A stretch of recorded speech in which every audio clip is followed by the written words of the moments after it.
Right, so welcome back to the channel. I hope you're having a great day today. On today's episode of the season review, we're going to talk to you all about Season 4 in the GOAT Challenge and our time in the Chinese Super League. And I have to be honest with you, we did pretty well. Let's jump straight in and see exactly how well we did do. We did do. I don't know what that was about, but we're going to go with it. So as you can see, a little spoiler there, the league title is there. We did win the league. Before we get into that and the meat and the bones, let's talk about the new players that came in. We signed Emerson Hyndman from Atlanta, 3.6 million. Tremendous. 38 games, 4 goals, 27 assists, 7.77 average rating. A+. They're happy. They are happy. I'm a little bit concerned that he's got a release clause of 19 million, but if somebody hits it, somebody hits it. Next up is Brenner, and I did not think we'd get the outing we got out of this man. 43 goals and 8 assists in 37 games. He also has a minimum release clause of 16.5 million. A little bit disappointed that that may get hit this year. He is tremendous. He's worth that money, and we'll see just what happens to him. But a great signing, and he carried our season. Then we bought a Chinese centre-back, Gui, 3.1 million. We spent a lot of money on this. The reason we spent a lot of money is he's 6'6". The board aren't overly happy. He averaged a 7.47, 2 goals, 20 appearances. I'd expect more from him from the corners and the set pieces. Maybe we need to push for that next year. Then next up is Dong Dahi. What a sign, and this man proved to be rhyming. 42 games, 23 goals, 16 assists, 7.41 average rating. Just tremendous. Absolutely tremendous. I cannot fault this man at all. Then Julian Brandt. Very good money for this guy. We didn't pay a single penny for him. We got him in the halfway break time of the season. 12 goals, 10 assists in 24 games. I didn't ever think we got a lot from him, from what I watched and what we saw, but clearly we did. Clearly we did. Good player, happy with him. If we sell him 10 million quid, I'll take that. Thank you very much. Now jumping onto the season. Now what a season this was. Not only did we win the league comfortably by 21 points, we won it without dropping a single loss on the season. A completely unbeaten run. It was superb. Brenner got 35 goals in 34 games. We got a really good set of results. The only downside I would say is we're very easy to concede. We will look into that and see what we can do to stop that rot. We enter the Champions League next year. Fingers crossed that is the one that we need, right? For the Pentagon Challenge. Just fingers crossed we can pick that up. And a couple more additions this year. You never know.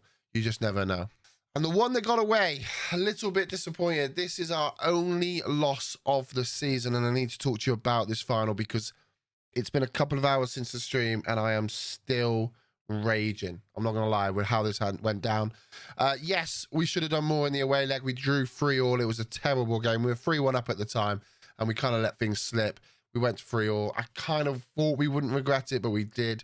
After 7 minutes, we got a red card, which was not good. We then sat back. We scored in the first half, making it 1-0.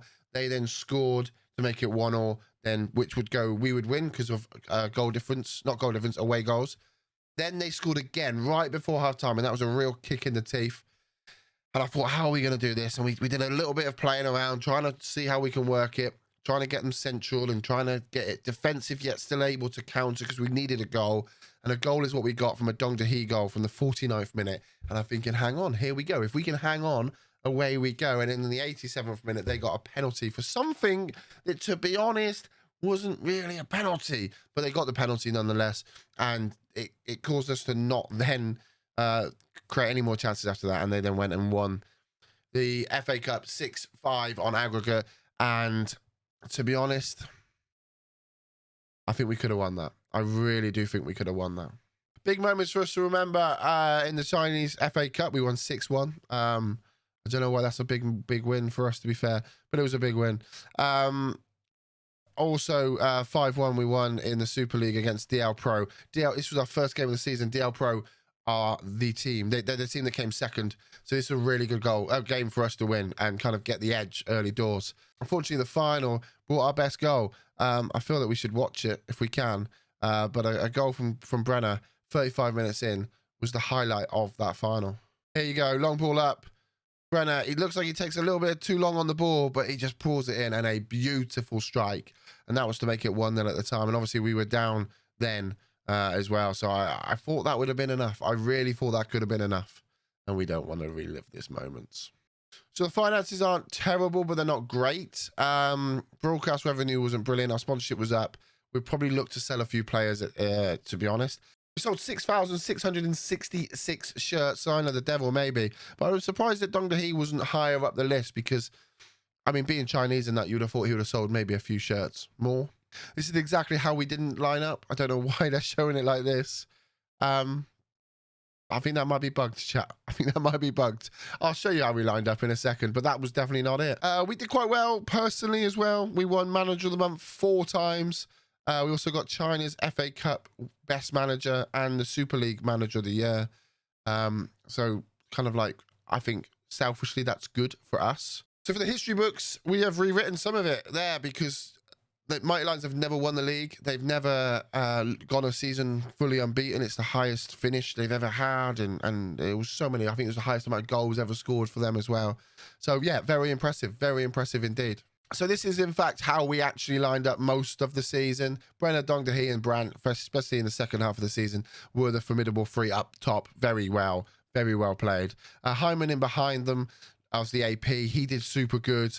And then it kind of all fell apart, really. If you can see the star rating, Guan Ho, Adil, Yan, Wang, Gui, and Yang, just not really the best players that we could have.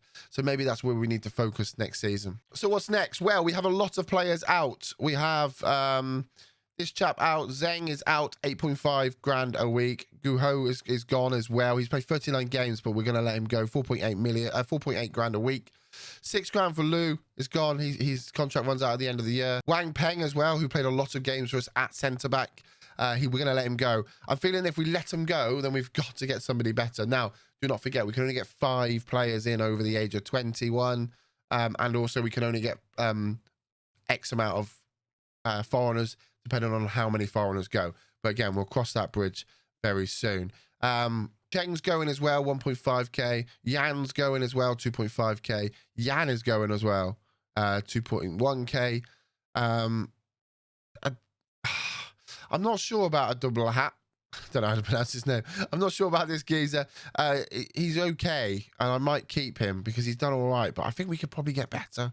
Adil's leaving as well. 27 grand a week is off the books, but at 37, you could see his age. He was really holding up. We have some other youth players leaving too. Plus, Yomar's leaving as well. He wants to leave. If we can get £1 million for him, then we're laughing. But he's again, just a foreign spot. Didn't play enough. When he played, he wasn't good enough. I'm not overly concerned about losing him. But what it does do is it leaves us with quite a short squad. We're gonna have to be very adventurous in the markets. See what we can do. We have a little bit of money, but we need to build around that base. We need to try and improve the back line as much as we physically possibly can.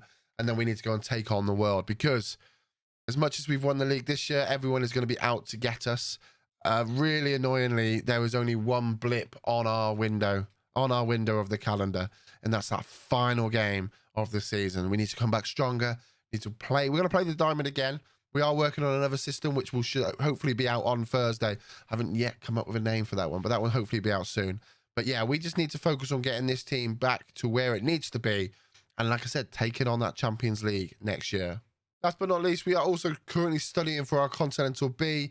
I think that's probably as far as we'll go with the Lions and maybe be able to push on for something later down the line. Okay, so we've got some financial things to sort out this year. Hopefully we can sell a few players. Maybe we have to say goodbye to some players that we don't want to say goodbye to. And maybe we have to say goodbye to the club. We don't know. But we've had fun in China so far. And if something comes up, then something comes up. And look, we've earned the right to go somewhere else by doing what we've done in this league. We've absolutely walked this league. And maybe we could do that elsewhere. But the only time will tell. If you do want to catch the save live, you can do over at twitch.tv/Doop, where I'm live every single day, internet permitting. Also, you can go and catch up all the VODs over on my YouTube channel. The link to the playlist will be down in the description. If you don't want to wait so long between review to catch up, you can catch up on the Doop Scoop podcast, which is available on all your favorite podcast platforms. But until next time, peace out, much love, and we'll speak to you all very, very soon. Goodbye.